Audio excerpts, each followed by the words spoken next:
Ya, pemirsa KPK tengah memverifikasi laporan dugaan gratifikasi yang menyeret nama mantan Gubernur Jawa Tengah Ganjar Pranowo. Laporan itu sebelumnya dilayangkan Indonesia Police Watch atau IPW.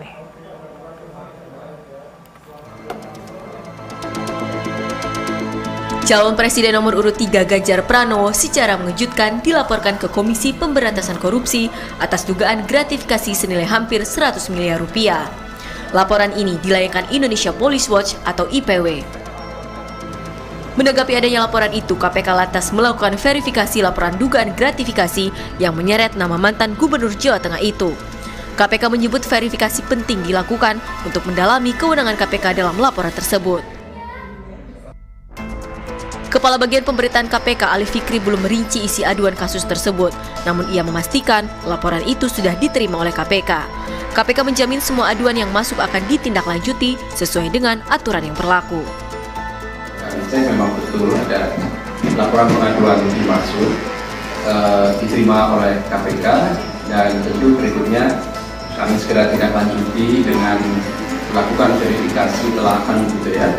Tentu koordinasi lanjutan dengan pelapor juga pasti akan dilakukan. Kenapa kemudian dilakukan verifikasi dan telah lebih dahulu? Tentu ini pengaduan itu kan diterima di bagian pengaduan masyarakat, kebutuhan informasi dan data gitu ya, sehingga nanti dipastikan apakah syarat-syarat dari laporan masyarakat itu terpenuhi sebagaimana ketentuan atau tidak. Berikutnya juga nanti akan dilakukan termasuk pengumpulan data dan informasi lanjutan dengan koordinasi dengan pihak lapornya gitu ya. Seperti diketahui, Indonesia Police Watch atau IPW melaporkan mantan Gubernur Jawa Tengah yang juga Capres nomor urut 3 Ganjar Pranowo ke KPK. Ganjar dilaporkan bersama satu orang lainnya, yakni Direktur Utama BPD Jawa Tengah periode 2014-2023 Supriyanto. Keduanya dilaporkan atas dugaan penerimaan gratifikasi. Ganjar diduga menerima gratifikasi berbentuk cashback senilai lebih dari 100 miliar rupiah. Tim Liputan, BTV. Lalu seperti apa sebenarnya temuan awal dari Indonesia Police Watch soal dugaan gratifikasi terhadap Ganjar Pranowo? Kita sudah terhubung dengan pelapor Ketua IPW Sugeng Teguh Santoso. Selamat sore, Pak Sugeng. Selamat sore. Baik, Pak Sugeng. Stephanie. Ya, Pak Sugeng, bisa Anda jelaskan, jadi sebenarnya seperti apa temuan awal dari IPW terkait dugaan gratifikasi ini? Laporan ini kami dapatkan itu 10 bulan yang lalu ya. Laporan 10 bulan yang lalu dari 2 sumber. Nah, waktu itu kami tidak laporkan karena kami tahu saudara GP dengan inisial GP ini sedang mengikuti kontestasi Pilpres. Kalau waktu itu dilaporkan tentu akan bisa dinilai pelaporan ini sebagai upaya untuk menghambat hak politik dari saudara GP. Jadi kami tidak laporkan. Kami baru laporkan pasca 17 Februari pencoblosan pemilu, yaitu tepatnya 5 Maret, kami laporkan. Temuan kami sebagaimana yang kami sampaikan pada pelaporan di KPK adalah adanya dugaan cashback yang diterima oleh Dirut Bank Jateng dengan inisial S dari beberapa perusahaan asuransi terkait dengan penjaminan asuransi kepada kredit debitur nasabah-nasabah Bank Jateng. Cashback itu terjadi dalam kurun waktu 2014 sampai 2016 ya. Dan diketahui saudara S ini adalah orang yang ditunjuk oleh saudara GP sebagai Dirut Bank Jateng. Saudara GP ini adalah pemegang saham kendali atas Bank Jateng. Berdasarkan informasi masyarakat tersebut jumlahnya melebihi 100 miliar ya yang diterima oleh saudara S sebagai Dirut Bank Jateng. Kemudian diduga didistribusikan kepada saudara GP secara langsung ya, dan kotanya disebut juga di Jogja. begitu ya.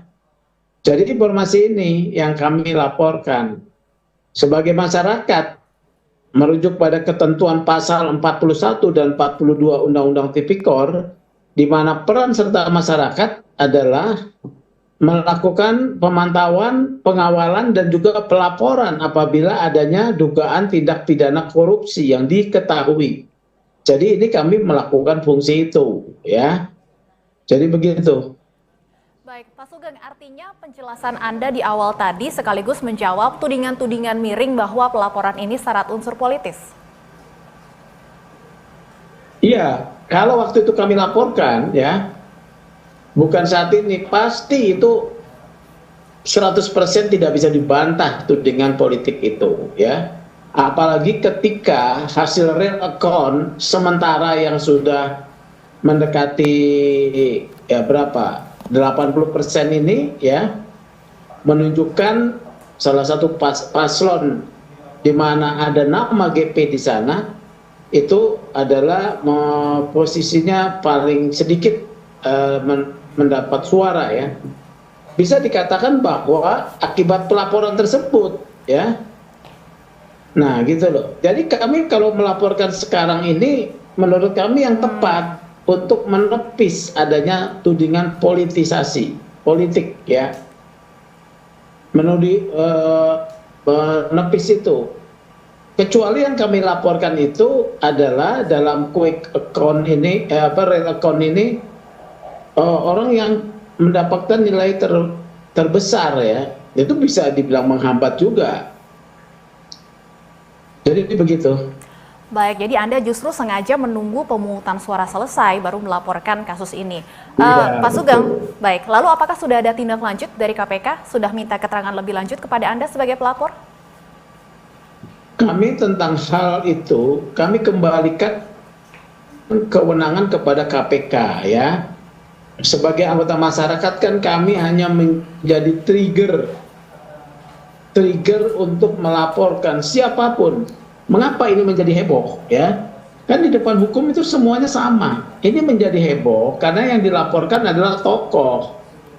Tapi apapun kalau tokoh itu kemudian diduga terserempet atau diduga terlibat dalam satu peristiwa tindak pidana korupsi, ya harus diperiksa.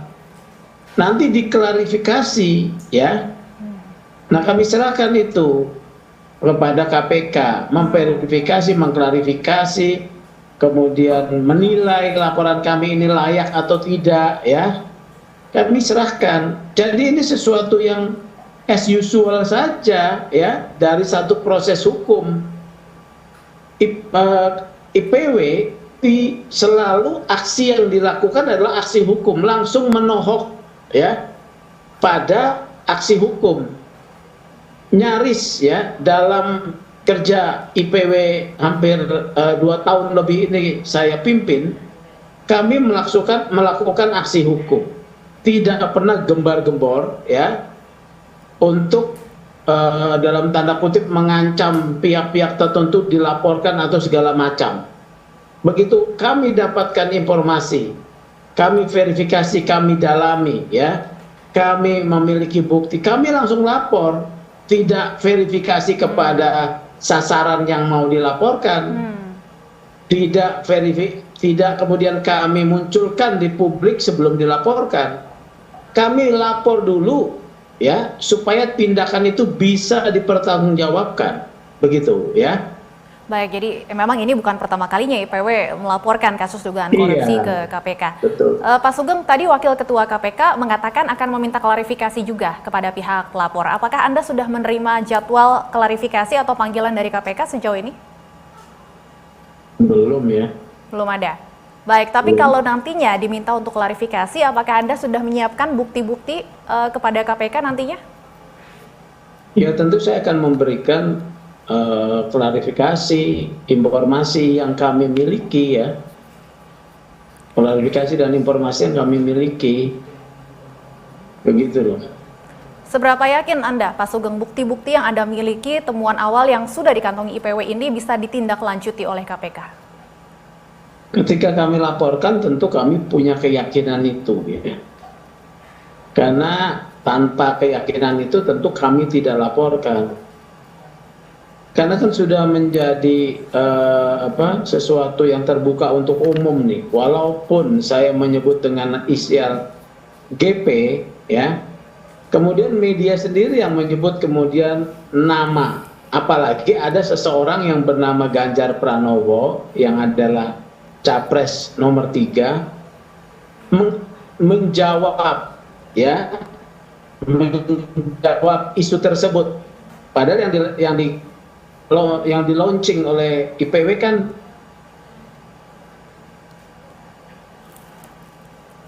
Pak Sugeng, kami tidak bisa mendengar suara Anda. Pak Sugeng? Pak Sugeng, apakah masih bisa mendengar suara saya? Kami tidak bisa mendengar suara Anda di sini. jadi begitu. Baik, sudah terdengar kembali. Jadi kami punya keyakinan lah proses ini harus dijalankan, ya. Baik, terakhir Pak Sugeng, saya ingin konfirmasi ada 2 terlapor ya dalam laporan IPW ini. Satunya adalah GP, saya menggunakan inisial sesuai dengan laporan dari IPW, dan satunya lagi adalah mantan Direktur Bank Jateng, begitu? Benar, sebetulnya yang kami laporkan utamanya itu adalah Saudara S, mantan Dirut Bank Jateng 2014-2023. GP, justru nama GP itu hanya di bagian akhir sebagai pihak yang diduga diberikan sesuatu dana cashback tersebut oleh Saudara S. Ini Saudara S sebetulnya poinnya, tetapi kan menjadi menjadi menarik ketika nama GP ini dimunculkan yang pertama. Kalau dilihat postur pengaduan kasusnya, GP itu ada di ujung karena ini terkait dengan praktek kerja dari Bank Jateng yang memberikan kredit kepada debiturnya, di mana kredit tersebut wajib di cover oleh asuransi, ya. Nah, penjaminan kredit tersebut tentu membayar sejumlah premi. Beberapa asuransi kemudian ditunjuk, ya, atau melakukan hubungan penjaminan kepada kredit tersebut. Nah, dari asuransi inilah kemudian ada cashback senilai 16% dari jumlah premi, ya, dari 2014 sampai 2023. Jadi Saudara S yang harus didalami dulu, bukan GP. Kalau Saudara GP yang kemudian disorot, ini akan penyelidikan ini akan misleading, ya, akan nyasar. Saudara GP itu belum perlu diklarifikasi, ya. Yang harus diklarifikasi oleh penegak hukum, dan saya yakin KPK yang memahami ini, Saudara GP tidak akan diklarifikasi awal-awal. Kalau diklarifikasi awal-awal, justru KPK melakukan satu tindakan yang salah, ya, misleading namanya. Baik, kita sama-sama tunggu. Saya adalah perusahaan asuransi. Baik. Iya. Ya. Baik, kita sama-sama tunggu tindak lanjut dari KPK. Terima kasih Pak Sugeng, Ketua IPW sudah bergabung bersama kami di Berita Satu Sore. Sehat selalu Pak Sugeng.